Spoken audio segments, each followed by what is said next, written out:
Hello everyone. Today I'm going to be talking about screenwriting in general. Now, why I'm doing this like as an incentive for me because like doing it on the internet like gives me more incentive, more purpose to do it, just to do it because I'm one of those people who are lazy. Just if I get a book, open it, I might read just 5 pages and leave the rest and come back in a couple of days and read the rest of it, and I'm too busy for that. So I thought like doing it on the internet forces me to go through with it. Now, where I'm coming from is like video games. For me, my biggest dream is to make my own video game, especially writing, in terms of writing and ideas. And I have read a lot of books about it. Like the most famous books about it is Save the Cat and The Fundamentals of Screenwriting by Sid Field. But this book, I've never seen it, and a lot of people recommended this book to me, and I thought, why not just do it on the internet? So this is gonna be just me reading and discussing things about the book, and might be good just reading, like Amazon, like our audiobook. So I hope you enjoy this and join me in this one, and hopefully we get something useful out of it. So the book called Screenwriting for Neurotics, a beginner's guide to writing a feature-length screenplay from start to finish. Now this is about screenplays, but the fundamentals are the same. Of course, the structure of building a story around video game and for a movie or TV show is different, but nevertheless they are the same in the fundamentals, like the writing, the idea, progressing the story. In the case of video games, you have beats and the spaces in between certain beats of story, and you fill these space with gameplay, and throughout the gameplay you can put some this here and there about the story. So yeah, screenwriting for neurotics, a beginner's guide to writing a feature-length screenplay from start to finish, by Scott Winfleet Sublet or Sublet. I'm not sure about the name here. So first I'm gonna go ahead just to the first one, the chapter one, the idea. Let's make it bigger. Yes, this one is perfect. The idea. The key to successful dramatic writing is to make major structural decisions in advance and then stick to those decisions as you write, instead of wandering off on some whimsical tangent. Decide what your story is about and make it be about that. There are two parts to that statement. First, deciding, and second, playing out your decisions. Let's tackle the first part, deciding. This is again, it goes with the other books, Save the Cat and Fundamentals of Screenwriting by Sid Field. Like, decide what is, you have to know what is your story is about. What is it? Is it a horror, sci-fi, comedy, romantic? And go for it. Of course, you can mix, but that also depends. Now, for the first part, deciding. So much to write about. It's a big world out there. You could write about anything in the universe. You have to decide what you will write about so that you can exclude what you won't write about. You have to make decisions, and you have to make the big decisions first. This book is about the decisions that need to be made in constructing a screenplay and the order in which those decisions are most effectively made. First, you make the big decision, then the medium-sized decision, and last of all, the small, moment-to-moment decisions. Like you're saying, like the big decision is, I'm not sure what they mean by it in here, in this book, but let's go along with it. Maybe your first decision is your idea, the big decision. Predicting where an idea will succeed. Working with beginning writers has tough has taught me story. Sorry, I'm just working with beginning writers has taught me two things. First, a great idea isn't a great idea if that writer can't write it. Some ideas would be good for one writer, but not for another. Sometimes inexperienced writers generate a catchy high concept but are not ready to tackle it because, for example, it's outside their experience. This is so important, and I got a lot. I got into that trouble early when I tried. I'm not a writer. I just write here and there short stories. But again, one of the main point in the other books, like Save the Cat, especially, and Fun Muzzle Writing, is telling you to, if you don't know something about your, let's say you are writing, you have an idea about sci-fi, something specific in that sci-fi, you have to research something similar to it and to get your story together, just to be familiar with the concepts and the elements. Now here is highlighting this problem. The great idea, I'm gonna read it again because it's important. The great idea isn't a great idea if that writer can't write it. Now, for me, and for when I see go on YouTube and watch other videos, people just struggle with writing the idea. Some of them pitch it as called the pitch or the outline of the idea of the movie. But I think it's fairly easy. If you just put some thought into it, it's easy. Okay. I'm gonna read again. A great idea isn't a great idea if that writer can't write it. Some ideas would be good for one writer but not for another. Sometimes inexperienced writers generate a catchy high concept but not ready to tackle it because, for example, it's outside their experience.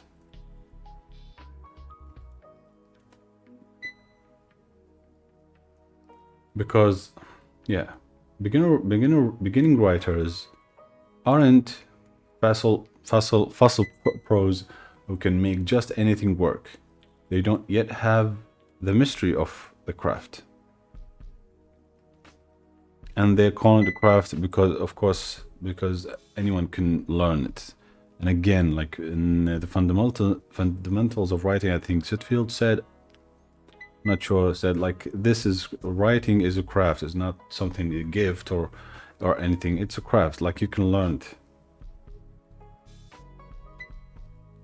The second one, an idea that isn't dramatizable is not really an idea at all. It's just a gimmick. There is difference between, say, a concept, a promise, or an inspiration. And a thought through idea that will play, as they say in the theater. In other words, the idea has to be right for the writer and right for the medium. Shaping an inspiration into dramatizable idea is a skill that we will attempt to learn in this chapter. But there is no substitute for experience. Studies of chess masters show that Studies of chess masters show that the difference between a master and a beginner is that a master can quickly compute the ramifications of any possible move, and the neophyte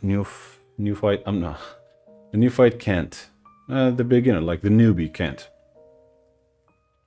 With lightning speed, like so fast. Yeah, of course, like we can see it in the chess world, especially like Magnus Carlsen, Hikaru Nakamura. The chess master can predict how a choice plays out, having been down that road before. The master's genius is in the ability quickly to imagine all the possible situation to a problem and just as quickly dismiss the ones that won't work.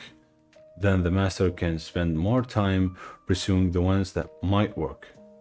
You are not there yet, but even the beginner can shape an idea in a way that helps ensure success.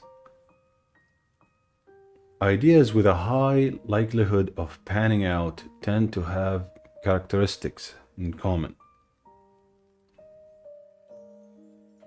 which we'll discuss next.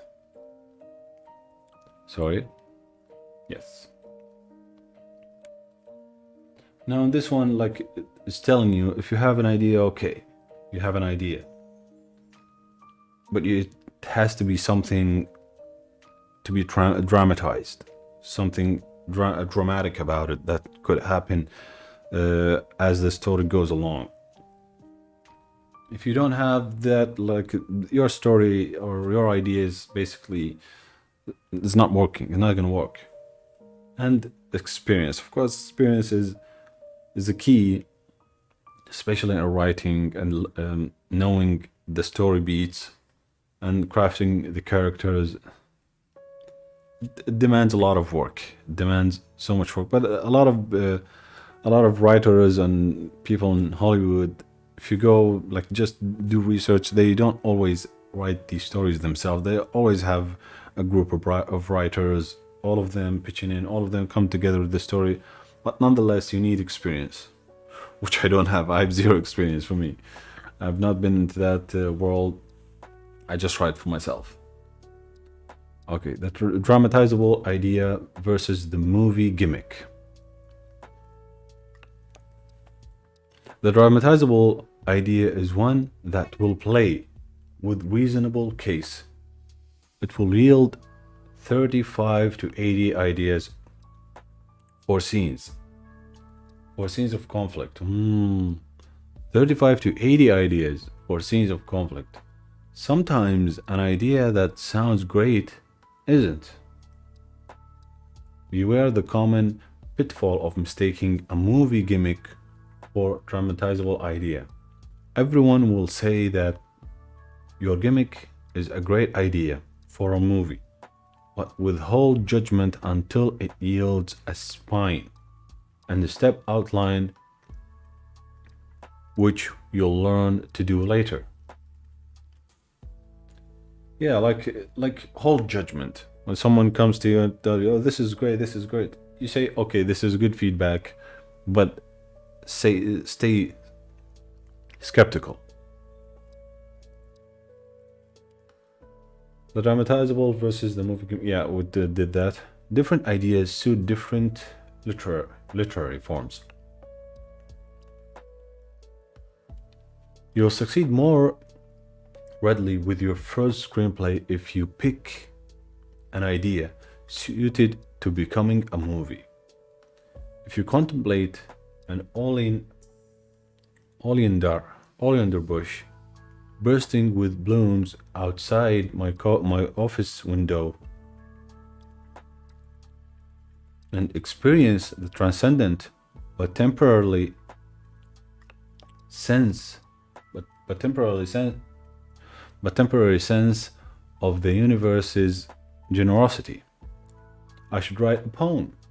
If I have a chance encounter on the bus with a homeless man whom I discover to be a person of extraordinary sensitivity and lucidity just before he walks out of my life, and I am left sitting in my bus seat forever already by this brief experience because of an epiphany.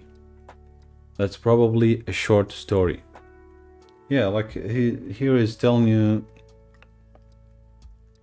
like you can pull out these stories from your life, from everything, from encounters, even in the shower. Like they always say, the best ideas come for you in the shower. Even when you're showering, sometimes ideas come to you. You can basically turn it to movie idea. Yeah. Its narrative brief, somewhat internal and resonant beyond its size. If I want to examine in minute detail the interior mental struggles of a stoic, middle-aged businessman coming to terms with his teenage daughter's lingering terminal illness, I will need a novel because the story is protected. Internal and protected, yes. Like he's talking about, these ideas can become more in a movie form, and some ideas can become like books. The novel can tell almost any kind of story, but the kinds of stories that can be told on film are definitely limited by certain inherent characteristics of the medium.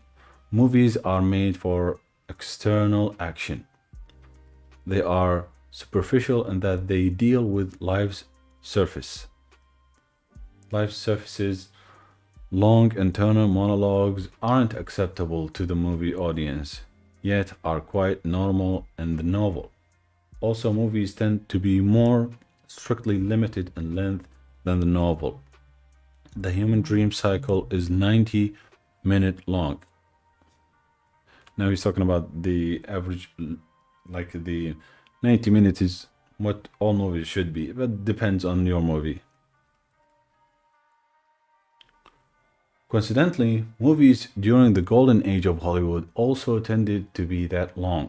Novels may take weeks to read and can be as complex as you like. Movies and plays must be time limited, and Warhol's sleep notwithstanding. Sorry, yes, just to check the page. The Hollywood concept versus the. I'm gonna do just this one and finish it because I don't want to take. I want to make it interesting. Like every time, make it episodic. Like each episode, make it about several pages so it's digestible. So the Hollywood concept versus the personal statement. The cinema is a big tent. It has room for popcorn, blockbusters, and tiny indies.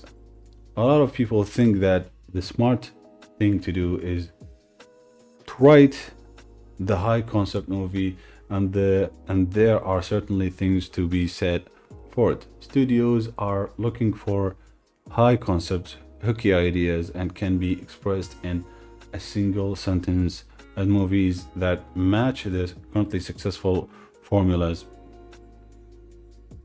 High concept movies. Now here he's talking about the pitching idea.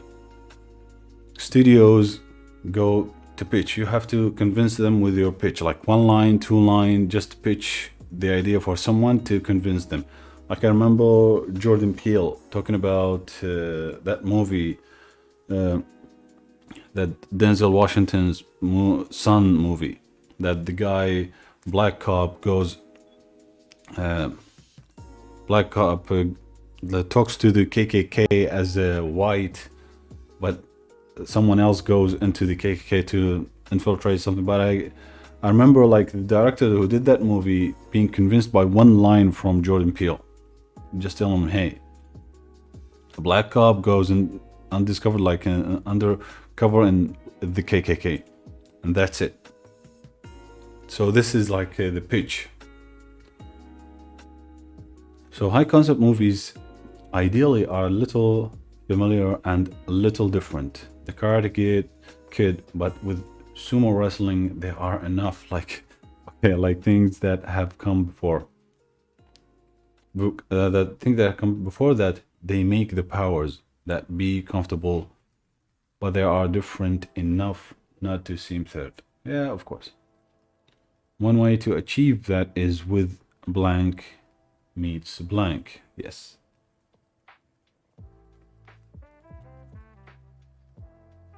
Now I just want to know where's the next. Yeah. So we'll leave on page 25. This one. We'll finish 24. Yeah, so here, just to sum it up, in this one, like talking about the idea, your idea, how to pitch your idea, how to differentiate between what's a movie like is gonna be and the book and novel, and most of all, like practice more and write more, because definitely with experience, not just experience, with practice, something is good can happen. And this craft is difficult to learn. Like writing, not for anyone, but it's learnable. You can learn it. For me, I suck at it.